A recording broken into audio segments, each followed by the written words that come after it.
সারাটা দিন একা হাতে বাচ্চা সামলানোর পর যে কোনো কাজ করব করেও কিছুটা সময় লেগে যায়।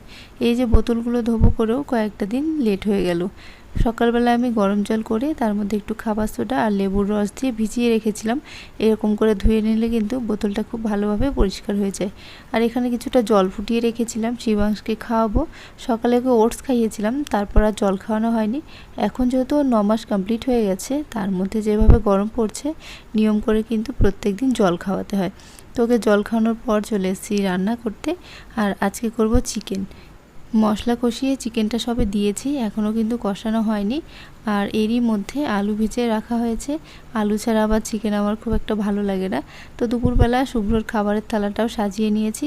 আজকে করেছিলাম লাউ ভাজা, তার সাথে লাল লাল করে মুরগির মাংস, আর এখানে আমড়ার চাটনি। খাবারের থালাটা কিন্তু এরকম সাজিয়ে দিলে খেতেও ভালো লাগে, দেখতেও ভালো লাগে।